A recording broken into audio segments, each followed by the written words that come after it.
তিস্তাপারে মানুষের ঢল। লালমনিরহাট থেকে পথে পথে কর্মসূচি। পানির ন্যায্য হিস্সা আদায় ও মহাপরিকল্পনা বাস্তবায়নের দাবি। বাড়িঘর তো বহুত ভাঙছে, এখন হাজার হাজার বাড়িঘরের কোনো হিসেব আছে? এই আন্দোলনের মাধ্যমে যেন তিস্তা মহাপরিকল্পনা বাস্তবায়ন হয়। পিরোজপুরে বাস চাপায় প্রাণ গেল বাবা ছেলের। ঢাকা মাওয়া এক্সপ্রেসওয়েতে পরপর 5টি বাহনের সংঘর্ষ, হতাহতরা হাসপাতালে। অপারেশন ডেভিল হান্টে বিভিন্ন জেলায় 88 জন গ্রেফতার। সাবেক জনপ্রশাসন মন্ত্রীর স্ত্রী 3 দিনের রিমান্ডে।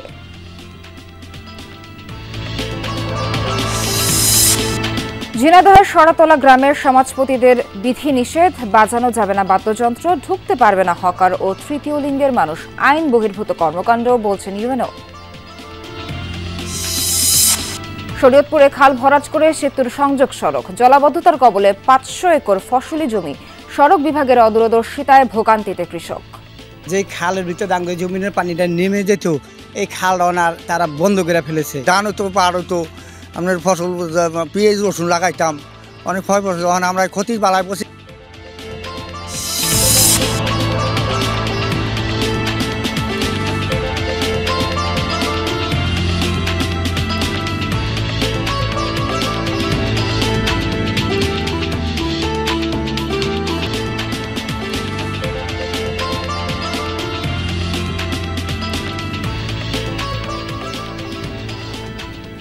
স্বাগত সবাইকে। আমন্ত্রণ বিরতিহীন সংবাদ সারা দেশে। এতক্ষণ শিরোনাম দেখছিলেন, পুরো খবর নিয়ে সঙ্গে আছি নাবিলা সোহার। জাগো বাহে তিস্তা বাঁচাই স্লোগানে তিস্তার পানির ন্যায্য হিসাব এবং মহাপরিকল্পনা বাস্তবায়নের দাবিতে 2 দিন ব্যাপী অবস্থান কর্মসূচি চলছে তিস্তাপাড়ের 5 জেলায়। বিভিন্ন রাজনৈতিক দলের নেতাকর্মীরা ছাড়াও এতে যোগ দিয়েছে নদী তীরবর্তী এলাকার মানুষ।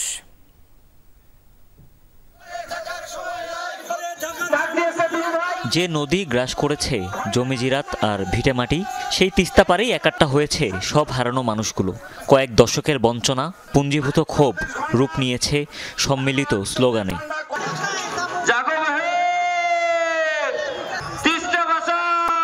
জাগো বাহে তিস্তা বাঁচাও, এই দাবিতেই অববাহিকার 2 পারে 242 কিলোমিটার জুড়ে 2 দিনের গণজমায়েত কর্মসূচি। আন্দোলনকারীদের অভিযোগ, ভারতের একতরফা পানি প্রত্যাহারের কারণে ন্যায্য হিস্সা থেকে বঞ্চিত তিস্তা অববাহিকার মানুষ। শুষ্ক মৌসুমে ফসল আবাদ হয় না, অন্যদিকে বর্ষায় পানি ছেড়ে দেয় দুকুল ভাসে বন্যায়। তাই অভিন্ন নদীর জন্য মহাপরিকল্পনা বাস্তবায়নের দাবি তাদের। দাবি আদায়ে 5 জেলার 11 পয়েন্টে চলছে কর্মসূচি। সেখানে যোগ দেন কেন্দ্রীয় বিএনপি ও অন্যান্য দলের নেতাকর্মীরা। পানি অধিকার নিশ্চিতে প্রয়োজনে কূটনৈতিক চাপ প্রয়োগের পরামর্শ অনেকের। কারো অধিকার কারো চাইতে কম বেশি না, ফলে ভারত উজানে আছে বলে তিস্তার উপরে তাদের অধিকার বেশি, এটা মোটেই সত্য না, আন্তর্জাতিক আইন অনুযায়ী সঠিক নয়। মৌলানা আব্দুল হামিদ খান ভাসানীর সাথে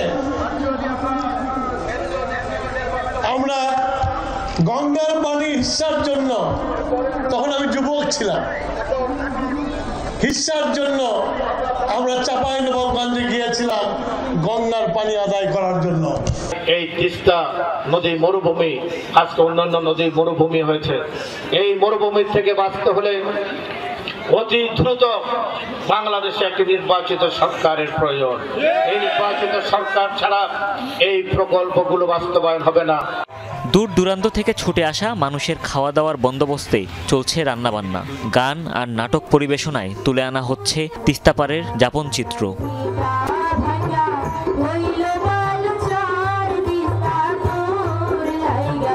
যে আমাদের ন্যায্য অধিকার আমরা ভারতের কাছ থেকে ছিনিয়ে আনবো, এর পরিপ্রেক্ষিতে আজকের এই আন্দোলন। তারা দিনের পর দিন বাংলাদেশকে অসৎভাবে ব্যবহার করতেছে। বর্ষাকালে পানি দেয়, মানুষ ক্ষতিগ্রস্ত হয়, আর মৌসুমের সময় যে সময় ক্ষেতের পানি লেগে সে সময় তারা পানি দেয় না। কোনো আশ্বাস নয়, অন্তর্বর্তী সরকারের আমলেই মেগা প্রকল্পের কাজ শুরু দেখতে চায় তিস্তাপাড়ের মানুষ। হুমায়ুন রশিদ, যমুনা নিউজ। তিস্তা রক্ষা আন্দোলনের আরো খবর জানবো। এই পর্যায়ে লালমনিরহাটে তিস্তা রেল সেতু পয়েন্ট থেকে যুক্ত হচ্ছেন সহকর্মী আনিসুর রহমান। আনিস, রেল সেতু পয়েন্টে এখন কি ধরনের কর্মসূচি চলছে, আর তিস্তাপাড়ের মানুষ যারা আছেন সেখানে তারা কি বলছেন?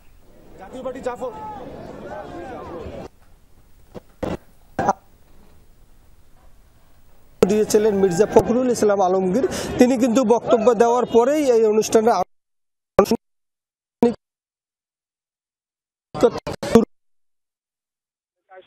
আর এদিকে বিএনপির ফখরুল ইসলাম আলমগীর ছাড়াও ভাইস চেয়ারম্যান শামসুজ্জামান দুদু, বেবি নাজিম সহ আর বেশ কিছু নেতারা ছিলেন, আরো অন্যান্য দলের নেতৃবৃন্দ ছিলেন, তারাও বক্তব্য রেখেছেন।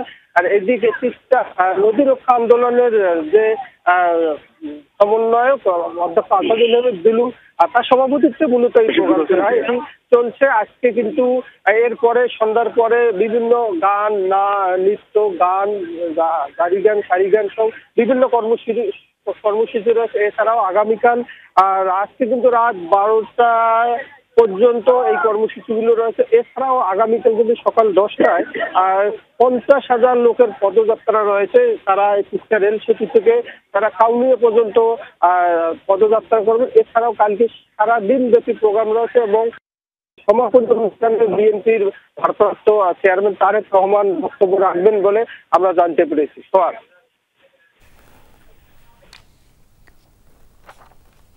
আনিস, অসংখ্য ধন্যবাদ আপনাকে। এ পর্যায়ে রংপুরে মহিপুর পয়েন্টে এ বিষয়ে আরো জানবো সহকর্মী মাজহারুল মান্নানের কাছ থেকে। মাজহার, এই মহাপরিকল্পনা বাস্তবায়নের ব্যাপারে বক্তারা কি বলছেন এবং সেখানে আপনি জনসমাগম কেমন দেখছেন?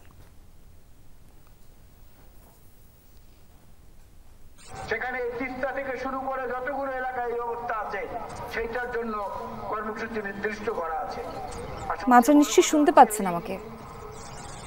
কুড়িগ্রাম দুটো অত্যন্ত গৌরবের এবং লজ্জার স্থান। এক সময় শেখ মুজিব জীবিত থাকাকালীন সময় সোহার, যে জাগো বাহে তিস্তা বাঁচাও যে সংগ্রামটি শুরু হয়েছে, যে রংপুর অঞ্চলের যে 5টি জেলা আছে, 5টি জেলার যে তিস্তা অববাহিকার, সেই অববাহিকার এখন আমরা আছি যে রংপুরের যে মহিপুর সড়ক সেতু পয়েন্টের একটি জমায়েত স্থলে। আমি যদি আপনাদেরকে একটু দেখাতে পারি যে এই যে জমায়েত স্থলটিতে এখন যিনি বক্তব্য রাখছেন ইনি মোয়াজ্জেম হোসেন আলাল, তিনি অন্য একটি স্পট থেকে বক্তব্য রাখছেন।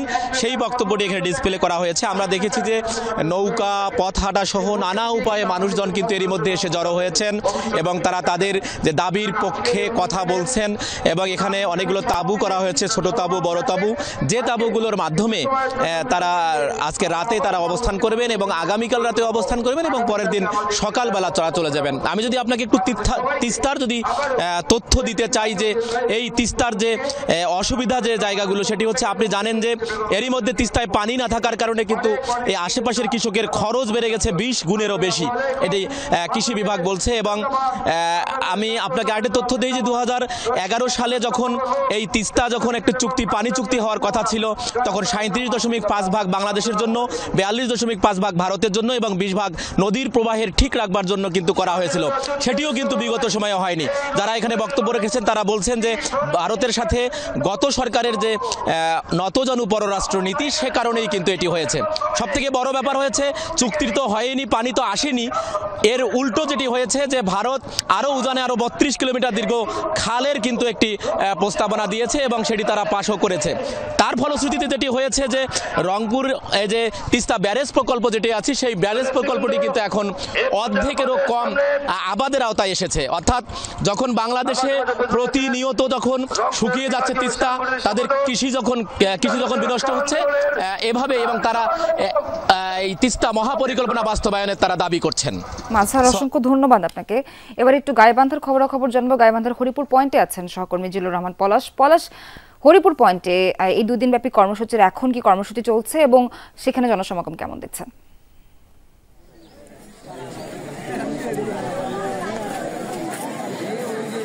আসলে প্রথম দিনের যে কর্মসূচি ছিল, সেই কর্মসূচির যে মূল আলোচনা সভা, কিছুক্ষণ আগে কিন্তু সেই আলোচনা সভাটি শেষ হয়েছে। এখানকার যে আলোচনা সভার প্রধান অতিথি ছিলেন জাতীয় নির্বাহী কমিটির ভাইস চেয়ারম্যান বরকতুল্লাহ বুলু। তিনি আসলে তার বক্তব্যে যেটি বলেছেন, তিস্তা বাঁচাও এই আন্দোলনটিকে অবশ্যই রক্ষা করতে হবে। এই তিস্তার যে দুকুলের মানুষ রয়েছে, জনপদের যে মানুষ রয়েছে, তাদের যে তাদের প্রাণ এবং যানবাহন রক্ষা, এই দাবিটা বলেছেন যে আসলে এই তিস্তার অধিকার বাস্তবায়ন করতে গেলে সেটি কিন্তু একটি বাংলাদেশের নির্বাচিত সরকার দরকার। এই নির্বাচিত সরকার হলে তিনি আসলে এইটির যেমন বাস্তবায়ন হবে, তেমনি মহাপরিকল্পনা কিংবা তিস্তার ন্যায্য পানি নিঃসার যেটা হিসাব আছে সেটিও বাস্তবায়ন সম্ভব হবে, এমনটি কিন্তু আসলে তিনি বলেছেন। আর আমরা আসলে এই কর্মসূচির যে এরপরে যে কর্মসূচি রয়েছে, সাংস্কৃতিক অনুষ্ঠান হবে, সেখানে গান, দাড়ি গান, শাড়ি গান, ভাওয়াইয়া গান এবং নাটক মঞ্চায়িত হবে। আসলে এই নাটক মঞ্চায়নের মধ্য দিয়ে তিস্তার মানুষের যে জীবনের দুঃখ দুর্দশা এবং তাদের যে জীবন কষ্টের যে স্মৃতিগুলো রয়েছে, মুহূর্তগুলো রয়েছে, সেই মুহূর্তগুলো কিন্তু তারা যে আসলে করতে চান, যে তুলে ধরতে চান এই নাটিকার মধ্য দিয়ে। এবং সন্ধ্যার পরে মোমবাতি প্রচলন করা হবে। এবং আপনাকে আমি যেটি দেখাই যে এই কর্মসূচিতে যারা আসলে অংশ নিয়েছে দূর দূরান্ত থেকে এবং এলাকার যারা মানুষ রয়েছেন, তারা কিন্তু নিজেরাও নিজেদের উদ্যোগ থেকে কেউ চাল দিয়ে কেউ ডাল দিয়ে নিজেরা রান্না করেছেন। এবং এখানে দেখতে পারে বিপুল সংখ্যক মানুষ কিন্তু দুপুরের খাবার খাচ্ছে এবং এই দুপুরের খাবারের পরে অনুষ্ঠানে অংশ নেবেন এবং সাংস্কৃতিক অনুষ্ঠান থেকেও আসলে তারা গান এবং নাটক দাবি জানানো হবে তিস্তার পানির যাতে ন্যায্য হিস্সা সুষ্ঠুভাবে বন্টন হয় এবং একই সঙ্গে মেগা যেটি প্রকল্প রয়েছে সেটির জন্য বাস্তবায়ন হয়। এবং এই কার্যক্রমের ধারাবাহিক অংশ হিসেবে এখানকার যারা আয়োজন করেছেন তারা এবং আগস্ট যারা আছেন কর্মসূচি, তারা কিন্তু আজকে রাত্রে অবস্থান করবেন এবং আগামীকাল যথারীতি কিন্তু এই কর্মসূচিতে চলবে। কর্মসূচি সম্পর্কে বিস্তারিত জানাচ্ছিলেন আপনি, ধন্যবাদ আপনাকে। আরেক সহকর্মীর কাছে যেতে চাই, তিনি আছেন নীলফামারী তিস্তা ব্যারেজ পয়েন্টে। মাহমুদ রাফিন, আপনার কাছে জানতে চাই যে দিনভর আর কি কি কর্মসূচি আছে তিস্তা ব্যারেজ পয়েন্টে, আর মানুষের উপস্থিতি সেখানে কেমন দেখছেন, কতটুকু বাড়ছে?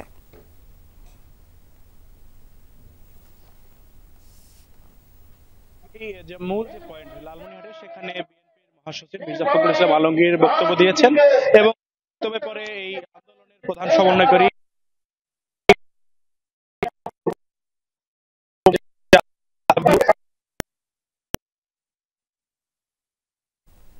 নেতাকর্মীরা আলাপ আলোচনা করছেন এবং এই আলোচনা সভা শেষ হলে কিন্তু এরপরে এখানকার যে সাংস্কৃতিক বিভিন্ন উৎসব, ভাওয়াইয়া গান, জারি সারি গান, সেই গানগুলো মানে চলবে এবং রাত প্রায় 12টা পর্যন্ত কিন্তু স্থানীয় যে সাংস্কৃতিক বিভিন্ন অনুষ্ঠান রয়েছে সেগুলো হবে এবং সন্ধ্যার আগে হাডুডু খেলার কিন্তু একটি আয়োজনের কথা এখানকার আয়োজকরা বলেছেন। নীলফামারী জেলার যে তিস্তা নদী রক্ষা আন্দোলনের যে নেতৃবৃন্দ, তারা যেটি বলছেন যে আজকে দুপুর 2টায়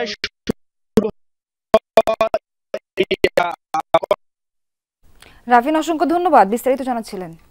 4 জেলায় সড়ক দুর্ঘটনায় নিহত হয়েছেন 3 জন। এর মধ্যে পিরোজপুরের সড়কে প্রাণ গেছে বাবা ছেলের। ঘন কুয়াশার কারণে পরপর গাড়ির সংঘর্ষ হয়েছে কয়েক জেলায়। এসব দুর্ঘটনায় আহত হয়েছেন অন্তত 30 যাত্রী।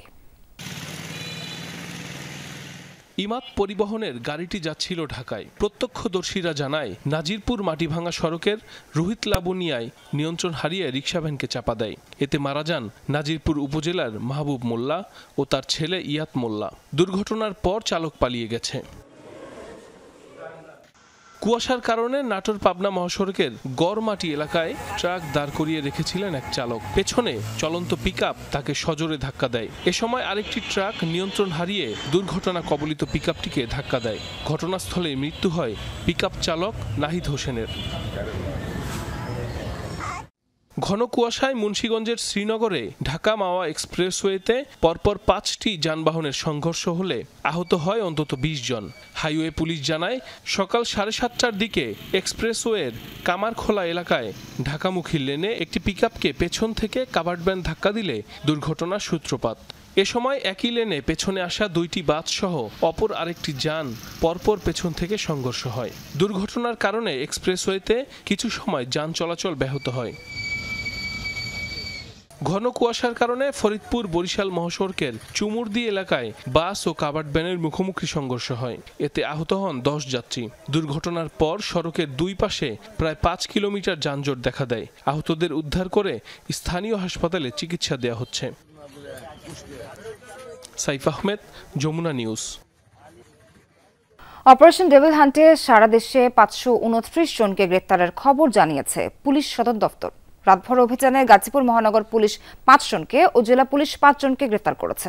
এ নিয়ে গেল 9 দিনে জেলায় 384 জনকে গ্রেফতার করা হয়েছে। রংপুর মহানগরীতে 2 জন সহ বিভাগের 8 জেলা থেকে 43 জনকে গ্রেফতার করেছে পুলিশ।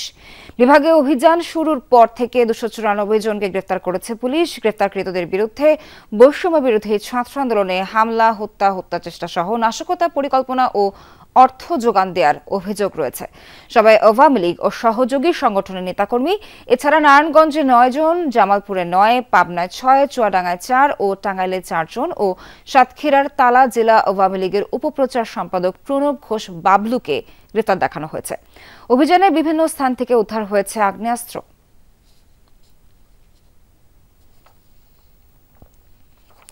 এদিকে গ্রেফতারের পর সাবেক জনপ্রশাসন মন্ত্রী ফরহাদ হোসেনের স্ত্রী সৈয়দা মোনালিসার 3 দিনের রিমান্ড মঞ্জুর করেছেন আদালত।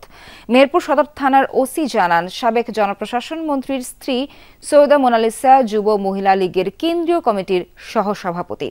রোববার রাতে রাজধানীর ইস্কাটনের একটি বাড়ি থেকে তাকে গ্রেফতার করা হয়। সকালে তাকে মেহেরপুরে নেওয়া হয়। আদালতে তোলা হলে 3 দিনের রিমান্ড মঞ্জুর করেন আদালত। তার নামে মেহেরপুরে বৈষম্য বিরোধী ছাত্র জনতার উপর হামলার পরিকল্পনা, হুকুম সহ বিভিন্ন অভিযোগে 3টি মামলা রয়েছে।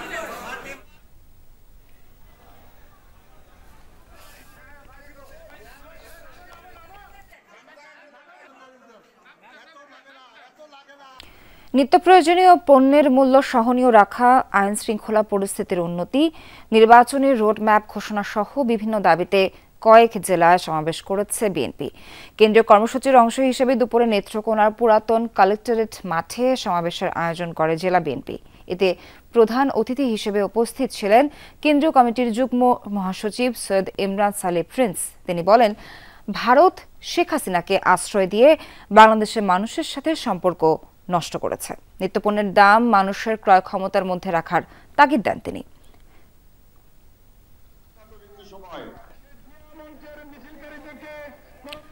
চাঁদপুরে হাসান আলী সরকারি উচ্চ বিদ্যালয় মাঠে সমাবেশ করে বিএনপি। এতে অংশ নেন সহযোগী সংগঠনের নেতাকর্মীরাও। প্রধান অতিথি হিসেবে উপস্থিত ছিলেন বিএনপির জাতীয় নির্বাহী কমিটির ভাইস চেয়ারম্যান আব্দুল আওয়াল মিন্টু। সমাবেশে বক্তারা দ্রুত সময়ের মধ্যে নির্বাচন দেওয়ার দাবি জানান। ফ্যাসিস্ট শক্তি যেন আবারও মাথাচাড়া দিয়ে উঠতে না পারে, সেজন্য সবাইকে সজাগ থাকারও আহ্বান জানান বিএনপি নেতারা।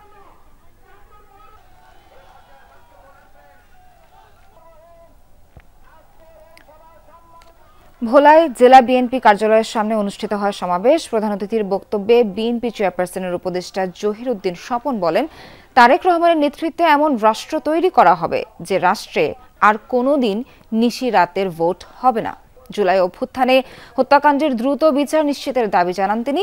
সমাবেশে দলের বিভিন্ন পর্যায়ের নেতাকর্মীরা অংশ নেন। গ্রামে বাজানো যাবে না কোনো বাদ্যযন্ত্র, প্রবেশ নিষেধ হকার ও তৃতীয় লিঙ্গের মানুষের। সম্প্রতি ঝিনাইদহের হরিণাকুণ্ডুর একটি গ্রামে এমন বিধি নিষেধ জারি করে নোটিশ টাঙিয়েছেন গ্রামের সমাজপতিরা। তাদের দাবি, এলাকায় বিশৃঙ্খলা মারামারি বন্ধ করা এবং উঠতি বয়সীদের পড়াশোনায় মনোযোগী করতেই এই উদ্যোগ। বিষয়টিকে আইন বহির্ভূত কর্মকাণ্ড বলছেন ইউএনও। হরিণাকুণ্ড উপজেলা শহর থেকে প্রায় 10 কিলোমিটার দূরের জনপদ সরাতলা গ্রাম। সমাজপতিদের জারি করা সাম্প্রতিক কিছু বিধিনিষেধের কারণে স্থানীয়ভাবে বেশ আলোচনায় গ্রামটি। সম্প্রতি এলাকার বিভিন্ন বাড়িঘর ও দোকানের দেয়ালে সাঁটানো হয়েছে এই নোটিশ। গ্রামে নিষিদ্ধ করা হয়েছে সব ধরনের বাদ্যযন্ত্র। যারা বাজাবে তাদের জরিমানার পাশাপাশি অভিভাবকদের বিরুদ্ধেও আইনগত ব্যবস্থা নেয়ার হুঁশিয়ারি দেয়া হয়েছে। একই সাথে গ্রামে হকার এবং তৃতীয় লিঙ্গের মানুষকেও নিষিদ্ধ করার কথা বলা হয়েছে নোটিশে। নোটিশ আকারে টাঙিয়ে দেয়া 100 টাকার স্ট্যাম্পে স্বাক্ষর রয়েছে এলাকার জনপ্রতিনিধি, স্কুল মাদ্রাসার শিক্ষক, মসজিদ কমিটির সভাপতি, ইমাম সহ অন্তত 20 জনের। তাদের দাবি, এলাকায় মারামারি উচ্ছৃঙ্খলতা বন্ধ করা ও তরুণদের পড়াশোনায় মনোযোগী করাতে গ্রামের সবার মতামত নিয়ে এই উদ্যোগ নেওয়া হয়েছে। আমাদের গ্রামের ওসমান গনি, তিনি মারাই গিয়েছে একদিন, সারা রাত বক্স বাজাইছিল। সে বিরক্ত হয়ে 3 বার গেছিল যে বাবা সকল তোমরা বক্স বাজিও না। অথচ সে বক্স বাজানো তো বন্ধই করলো না। পরের দিন তাই নিয়ে একটা গোলযোগ সৃষ্টির প্রকার দেখা গেল। হিজলেরা এসে তাদের যে বিল করে, এই বিল দেওয়ার সমর্থন কেউ থাকে না। আমরা একটা সমন্বয় করে দেখলাম যে আমাদের ছেলেবেলে বাচ্চাদের যদি লেখাপড়া শেখাতে হয়, তাহলে এরপর থেকে সরিয়ে দিতে হবে এই পথটা। সামাজিকভাবে গ্রামের সবাই সুবিধার্থে এই কাজটা করা হয়েছে, নিজেরা বসে আর কি। এ বিষয়ে ক্যামেরার সামনে গ্রামের অনেকেই কথা বলতে রাজি হননি। বিষয়টিকে ইতিবাচক বলছেন কেউ কেউ। দেখেন, এই জায়গায় একটা বাড়ি আছে, একেবারে এত জোরে সাউন্ড বক্স চালায়, মানে আমাদের এখানেই নামাজ রোজা করা যায় না এরকম অবস্থা। ছেলেরা এই যে গাঁজা মদ টদ খাইয়ে ফেন্সিডিল খাইয়ে আড্ডা দেয়, এই বাদ্যবাজনা বাজিয়ে ওরা এইসব মস্ত কাজে লিপ্ত থাকে, সেই জন্য এইসব বন্ধ করে দেওয়া হয়েছে। ভালো দিক দিয়ে যদি হয় তাহলে হতেই পারে, আর যদি ওটা ভালো না আমরা করবো তাহলে আর কোনো সমস্যা নেই। এরই মধ্যে বিষয়টি স্থানীয় প্রশাসনের নজরে এসেছে। এটিকে আইন বহির্ভূত কর্মকাণ্ড বলছেন উপজেলা নির্বাহী কর্মকর্তা। যারা এ ধরনের নোটিশ জারি করেছে তাদের আইনের আওতায় আনার আশ্বাস তার। অফিসার ইনচার্জ মহোদয়কে দায়িত্ব দেওয়া হয়েছে এটা যে কারা এই ঘটনা ঘটিয়েছে এবং সেখানে ইউনোর অনুমতি ব্যতি রেখে এই ধরনের আইন বহির্ভূত যে কর্মকাণ্ড করছে এই বিষয়গুলোকে ট্রেস আউট করা হচ্ছে এবং তাদেরকে আমরা আইনের আওতায় নিয়ে আসবো। শরতলা গ্রামে প্রায় 2000 মানুষের বসবাস। গ্রামটির বেশিরভাগ মানুষেরই পেশা কৃষিকাজ। জাহিদ হাসান, যমুনা নিউজ। মাদারীপুরে জমি নিয়ে বিরোধের জেরে সংঘর্ষে জড়িয়েছে দুই পক্ষ, এতে আহত হয়েছেন 10 জন। দুপুরে সদর উপজেলার ধুরাইল ইউনিয়নে হোসেনের হাট এলাকায় এই ঘটনা ঘটে। পুলিশ জানায় এলাকার সিরাজুল ইসলাম হাওলাদার ও তার ভাইদের সাথে একটি জমি নিয়ে দীর্ঘদিনের বিরোধ একই এলাকার খোকন হাওলাদারের। সকালে খোকন তার লোকজন নিয়ে জমির সীমানা খুঁটি স্থাপন করতে গেলে সিরাজুল ও তার ভাইয়েরা বাধা দেয়। এ সময় ক্ষিপ্ত হয়ে খোকন তার লোকজন নিয়ে হামলা চালায়। দেশীয় অস্ত্রের আঘাতে আহত হয় দুপক্ষের অন্তত 10 জন। পরে তাদেরকে সদর হাসপাতালে নেওয়া হয়। গুরুতর আহত অবস্থায় ঢাকা মেডিকেলে পাঠানো হয় 3 জনকে। এ ঘটনায় অভিযোগ পেলে আইনগত ব্যবস্থা নেওয়া হবে বলেও জানিয়েছে পুলিশ। ইতালির কথা বলে 24 যুবককে পাচারের মামলার প্রধান আসামি রাশেদ খানের 4 দিনের রিমান্ড মঞ্জুর করেছেন আদালত। দুপুরে শরীয়তপুরের সিনিয়র জুডিশিয়াল ম্যাজিস্ট্রেট তন্ময় গাইনের আদালতে এই নির্দেশ দেওয়া হয়। আদালত জানায় রাশেদ খান ও তার সহযোগীরা বছর খানেক আগে শরীয়তপুর ও মাদারীপুরের 24 যুবককে ইতালি নেওয়ার কথা বলে প্রতি পরিবারের কাছ থেকে 20 লাখ টাকা পর্যন্ত হাতিয়ে নেয়। এরপর থেকেই নিখোঁজ সেই যুবকরা। এই ঘটনায় ভুক্তভোগী পরিবারের সদস্য রাশেদ খান সহ 7 জনের বিরুদ্ধে মানব পাচারের মামলা করে। মামলায় গ্রেপ্তারের পর পুলিশ 7 দিনের রিমান্ড চাইলে 4 দিন মঞ্জুর করেন আদালত। 3 দিনের মাথায় মুন্সিগঞ্জের শ্রীনগরে পূর্ব বেজগাঁও কবরস্থানে আলাদা 6টি কবর থেকে কঙ্কালের মাথার খুলি চুরির ঘটনা ঘটেছে। পুলিশ জানায় ফজরের নামাজের পর 6টি কবর খোঁড়া অবস্থায় দেখতে পান কবরস্থানে সংলগ্ন মসজিদের ইমাম। খবর পেয়ে মুসল্লিরা কবর থেকে মাথার খুলি খোয়া যাওয়ার বিষয়টি নিশ্চিত হয়। এ সময় কঙ্কালের অন্যান্য অংশ কবরেই ছিল। ধারণা করা হচ্ছে গত রাতের যে কোনো সময় খুলিগুলো চুরি হয়। এর আগে গত শুক্রবার একই কবরস্থানের আলাদা 5টি কবর থেকে খুলি চুরির ঘটনা ঘটে। কুষ্টিয়ায় বিপুল পরিমাণে মাদকদ্রব্য ধ্বংস করেছে বিজিবি। সকালে বিজিবির 47 ব্যাটালিয়ন প্রশিক্ষণ মাঠে মাদক ধ্বংস কার্যক্রম পরিচালনা করা হয়। গত বছরে জব্দকৃত 16 ধরনের মাদকদ্রব্য ধ্বংস করা হয়েছে। বিজিবির হিসেবে অবৈধ এই মাদক প্রায় 74 কোটি 31 লাখ টাকা সমমূল্যের। এর আগে মতবিনিময় সভায় অংশ নেন কুষ্টিয়া ও মেহেরপুর জেলা প্রশাসনের প্রতিনিধিরা। 2024 সালের 1 ফেব্রুয়ারি থেকে 2025-এর আজকের দিন পর্যন্ত, অর্থাৎ 1 ফেব্রুয়ারি পর্যন্ত ইনফ্যাক্ট আমরা যে পরিমাণ মাদক ধরেছি সেটাই আমরা ধ্বংস করার একটা আনুষ্ঠানিকতার কার্যক্রম শুরু করেছি। এখানে সর্বমোট 74 কোটি 31 লক্ষ টাকার মাদক আছে। বাংলাদেশের জুলাই আন্দোলন নিয়ে ভারতীয় মিডিয়া অনেক আজে বাজে কথা লেখে, তবে আন্দোলনের প্রামাণ্য চিত্রগুলো তাদের জন্য একটি চপেটাঘাত। কুমিল্লায় এমন মন্তব্য করেছেন প্রধান উপদেষ্টার প্রেস সচিব শফিকুল আলম। কুমিল্লা বিশ্ববিদ্যালয়ের সাংবাদিক সমিতির 11তম প্রতিষ্ঠা বার্ষিকী ও দায়িত্ব হস্তান্তর অনুষ্ঠানে প্রধান আলোচক হিসেবে উপস্থিত ছিলেন তিনি। জুলাই আন্দোলনের প্রামাণ্য চিত্র দেখার পর এই মন্তব্য করেন শফিকুল আলম। অনুষ্ঠানে প্রধান অতিথি ছিলেন বিশ্ববিদ্যালয়ের উপাচার্য অধ্যাপক ডক্টর মোহাম্মদ হায়দার আলী। বিশেষ আলোচক ছিলেন নেত্র নিউজের editor in chief Tasnim Khalil. বাংলাদেশের এই আন্দোলনকে নিয়ে ইন্ডিয়ান মিডিয়ায় অনেক ধরনের আজে বাজে কথা লেখে। আমার মনে হয় এই ডকুমেন্টারিগুলো ইন্ডিয়ান মিডিয়ার জন্য একটা চপটে দেখা।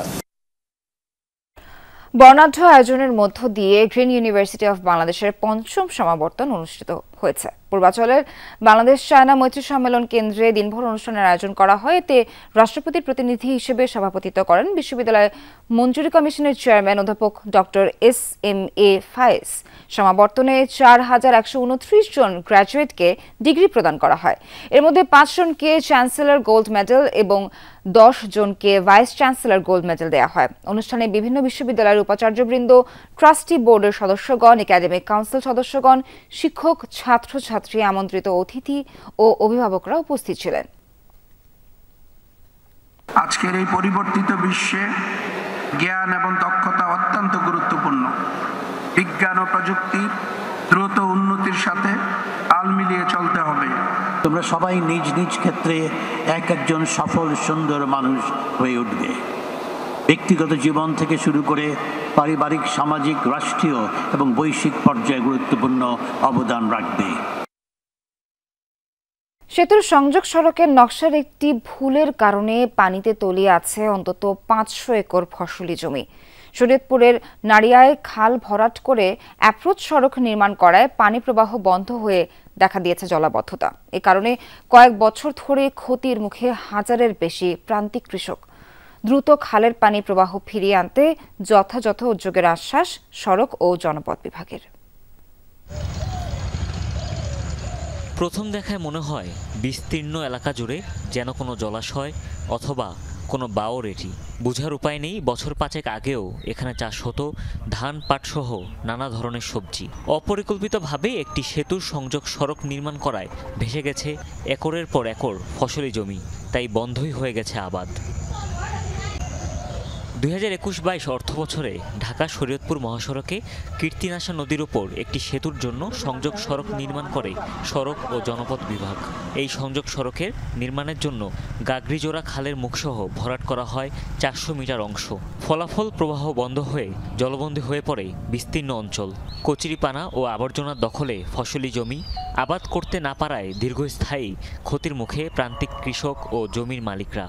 ধান হতো, পাট হতো, আপনার ফসল পেঁয়াজ রসুন লাগাইতাম, অনেক ফসল। আমরা ক্ষতির বালায় বসে কোটাপাড়া ব্রিজটা 3 থেকে 4 বছর ধরে এই ব্রিজটা করার লগা মানে যে খালের ভিতরে দাঙ্গে জমিনের পানিটা নেমে যেত, এই খালটা তারা বন্ধ করে ফেলেছে। ডিসি অফিসে যোগাযোগ করছি, এরপর টিউন অফিসে যোগাযোগ করছি, আমাকে নশাসন ভূমি অফিসে যোগাযোগ করছি। সারা আমাকে সান্ত্বনা দিছে যে এখানে খাল আছে, 300 কত জায়গা জানি খাল আছে, কিন্তু আমাকে সেটার কোনো সুফল দেয় নাই।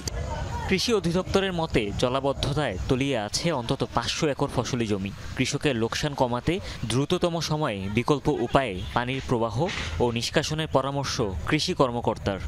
গাগরিজোড়া খাল আপাতত বন্ধ হয়ে আছে।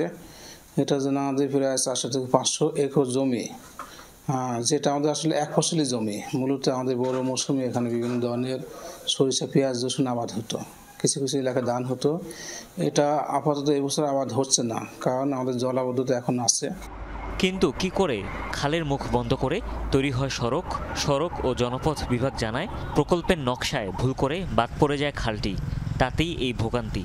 এটা যখন স্টাডি করা হয়েছিল এই কিভাবে এটার ডিজাইন করা হবে ওভারঅল ব্রিজের, সে সময় হয়তো ওইটা বিবেচনা থেকে কোনো কারণে বাদ পড়ে গেছে খালটা। তবে আমরা এখানে মানে খালের চলাচল যাতে এই নির্মাণ কাজ শেষে আবারও স্বাভাবিক হয় সেজন্য যেটা করার প্রয়োজন আমরা সেটা করব। কৃষি বিভাগ বলছে খালের পানি প্রবাহ সচল হলেই আগের মতো ফসল উৎপাদন হবে, সমস্যা নিরসন হবে হাজারের বেশি ভুক্তভোগী কৃষকের। হুমায়ুন রশিদ, যমুনা নিউজ।